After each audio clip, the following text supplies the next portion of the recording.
방금 읽은 열왕기 하하 18장 5절 말씀을 중심으로 위기의 순간 어떻게 반응할 것인가 라는 제목으로 여러분과 말씀을 나누도록 할게요. 오늘 말씀은 크게 세 부분으로 나눌 수 있어요. 먼저 히스기야 왕에 대한 평가를 다루고 있는 1절로 8절까지가 그 첫 번째 부분이고요. 다음으로 북이스라엘이 왜 멸망했는지 그 이유에 대해 다루고 있는 9절로 12절까지가 두 번째 부분이죠. 마지막으로 아수르가 남유다에 쳐들어오는 내용을 다루고 있는 13절로 16절까지가 세 번째 부분인데요. 우리 이 시간 이 모든 내용들을 순서대로 살펴보도록 할게요. 먼저 첫 번째 부분, 히스기야 왕에 대한 내용이에요. 히스기야 왕은요, 남유다의 왕으로서 다른 남유다 왕들 중에서도 특별히 가장 하나님 말씀대로 잘 살았던 왕이었어요.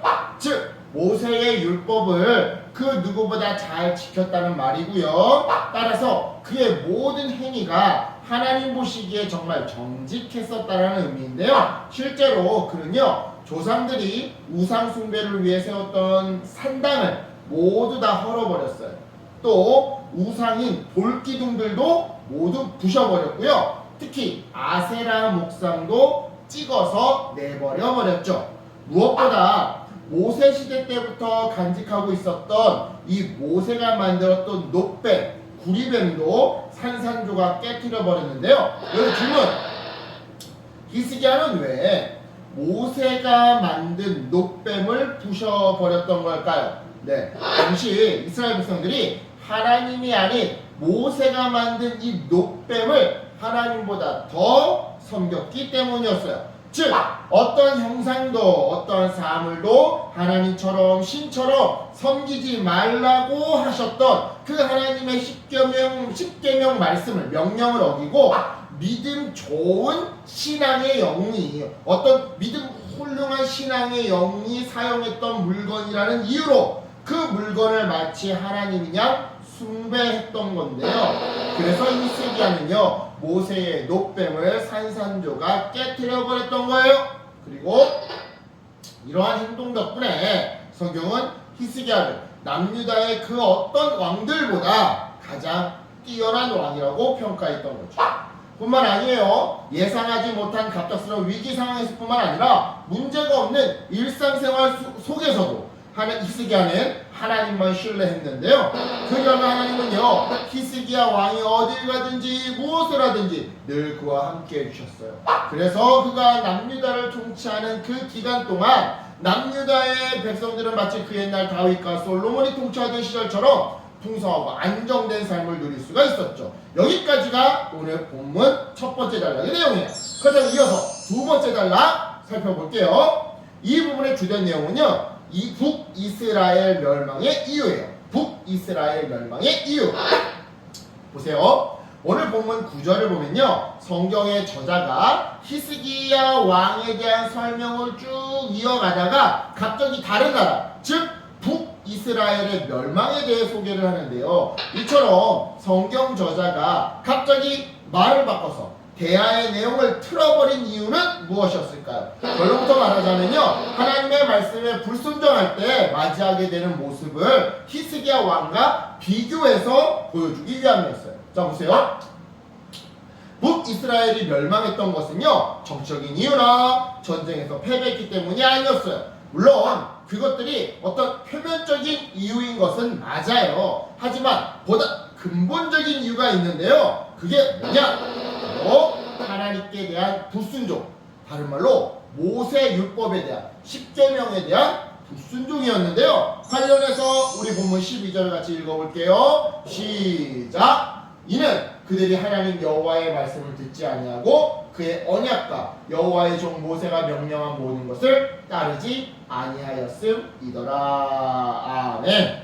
자, 여러분, 북이스라엘의 이러한 모습은요, 오늘 본문 첫 번째 단락에서 설명한 히스기야 왕과 이 사람은 히스기야 왕이라고 생각을 해보시고요, 이 여자아이를 북이스라엘이라고 한번 생각을 해보세요. 이처럼 히스기야 왕과 정반대되는, 정말로 대비되는 모습이에요. 그리고 그 결과 히스기야 왕 치하에서 남유다가 경험했던 평안함과는 정말 정반대되는 멸망, 파괴, 폐허를 얻게 되었죠.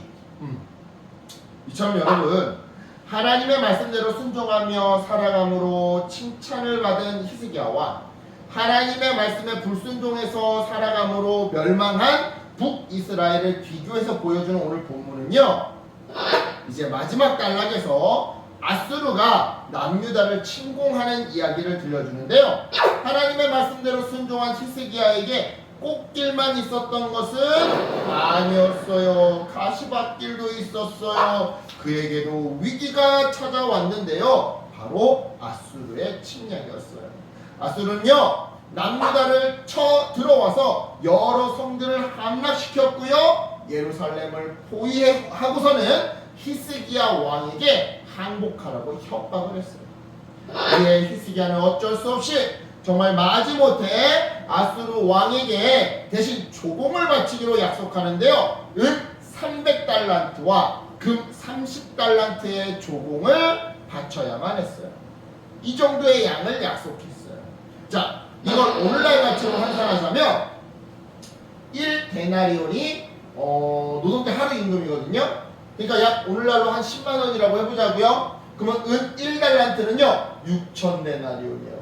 그러니까 은 300달란트는 이게 뭐예요? 180만 데나리온인 것이고, 이거를 오늘날 20만원 가치로 환산해보면 약 1,800원. 그럼 금 30달란트는 얼마나 되느냐? 은 1달란트가 15개 있어야 금 1달란트의 값어치랑 똑같거든요. 그러니까 금 30달란트는요 15개 있으면 금 30달란트예요. 그러니까 곱해버리면 어떻게 되는 거예요? 2,700원. 여러분, 어마무시한 금액이죠? 정말 무서운 금액이에요. 이 막대한 금액을 마련하기 위해 히스기야는요, 어떻게 해요? 예루살렘 성전에 있는 왕궁, 곡간, 왕궁의 이 저장 창고에 들어가 그 안에 저축되어 있던 은을 모두 다 내어줄 수밖에 없었어요. 그렇다면 금은 어떻게 했느냐? 금의 경우에는 성전 문의 금과 왕궁에 입힌 금까지 다 벗겨냈던 거예요. 그러니까 금박 씌운 것까지 다 벗겨냈던 거예요. 금이 부족해서. 그렇게 해서 겨우겨우 금액을 맞출 수 있었어요. 그러니 이 얼마나 비참한 일이었겠냐고요. 그렇다면 이 사건이 의미하는 바가 무엇일까요? 그것은 바로 하나님의 말씀대로 순종하며 살아갈 때 축복만 받으며 살아가지는 않더라는 거예요. 물론 축복도 있지만 어려움도 발생하더라는 것이죠. 마치 파도 없는 바다는 없듯이 잔잔한 파도만 닥쳐오는 것이 아니라 때로는 큰 파도도 닥쳐오더라는 것이죠. 그런데요, 여러분, 우리 인생의 정말 중요한 순간은요, 바로 이처럼 순종해서 복을 받기는커녕 순종함에도 불구하고 제가 무슨 잘못을 지었다고 왜 이런 시련을 주십니까? 라고 고백하는, 그렇게 순종함에도 불구하고 어려움을 당할 때, 왜냐? 바로 이 순간 우리가 어떻게 반응하고 어떻게 대처하느냐에 따라 이 어려움이 그냥 말 그대로 생고생이 되느냐, 아니면 전화위복을 위한 발판 또는 밑거름이 되느냐가 결판나기 때문이죠. 보세요. 내가 하나님 말씀대로 노를 잘 배웠어요. 그런데도 큰 파도가 내게 달려들 수 있단 말이죠. 이때 이제 더 이상 말씀대로 안 해. 이 성경책이 일종의 매뉴얼북인데 이 매뉴얼대로 성경책대로 안 하고 내 멋대로 배를 조종해. 그러면 어떻게 돼요? 배가 난파돼요. 하지만 그 순간 말씀대로 말씀을 붙들고, 마치 매뉴얼북과 비슷한 이 성경책을 붙들고 파도를 헤쳐나가요. 내 마음대로 배를 조종하지 않고 성경 말씀대로 배를 조종해 나가요. 그러면 어떻게 되는 거예요? 일단 이 파도에서는요, 피해를 살짝 입을 수 있어요. 짐을 내려 버려야 될 수도 있고요, 사람들을 몇 명 잃을 수도 있어요. 떠나 보내야 할 수도 있어요. 하지만 다음번 동일한 사이즈의 파도가 닥쳐오면 그때는 어떻게 해요? 이렇게 파도를 뛰어넘을 수 있어요. 파도를 뛰어넘을 수 있어요. 즉 말씀대로 살다가 맞이하는 위기의 순간, 그러니까 더 이상 말씀대로 안 살겠다고 하면 인생이 아주 망가지지만, 그럼에도 불구하고 난 말씀대로 살 거야 하면 지금 당장 조금 손해본다 할지라도 나중에는 동일한 위기 속에서 끄떡도 없이 이겨내는 노하우를 얻게 되더라 이 말이죠. 누구의 도우심으로? 하나님의 도우심. 누구의 지혜와 능력으로? 하나님의 지혜와 능력. 그래요 여러분. 말씀대로 살아갈 때 우리는 대체적으로 일반적으로 하나님의 은혜와 자비를 경험해요. 평강과 축복을 경험하곤 하죠. 하지만 아담의 범죄 이후로 이 세상이 타락했기 때문에 세상은 언제나 우리를 자주 어렵게 만들곤 해요. 즉 말씀대로 살아가는 성도에게 세상으로부터 몰려오는 어려움과 고난은 그리고 그로 인해 흔들리는 내 내부적 어려움과 갈등은 늘 뒤따르기 마련이더라는 것이죠. 하지만 그때 우리는요 믿음의 삶을 선택해야 해요. 현실의 어려움에 빠져서 성경을 놔버리고 순종을 놔버려서는 안 되는 거죠. 왜요? 그럼에도 불구하고 성경을 손에서 놓지 않고 믿음으로 그 말씀대로 순종할 때 고난은 나를 성장시키고 성수시키는 하나님의 전화, 이위, 복이 되는 거니까. 그러니까 여러분 어려움 속에서도 말씀을 읽고 기도로 말씀에 순종할 힘을 간구하면서 그렇게 말씀대로 살면 우리가 되었으면 좋겠어요. 그래서 모두 다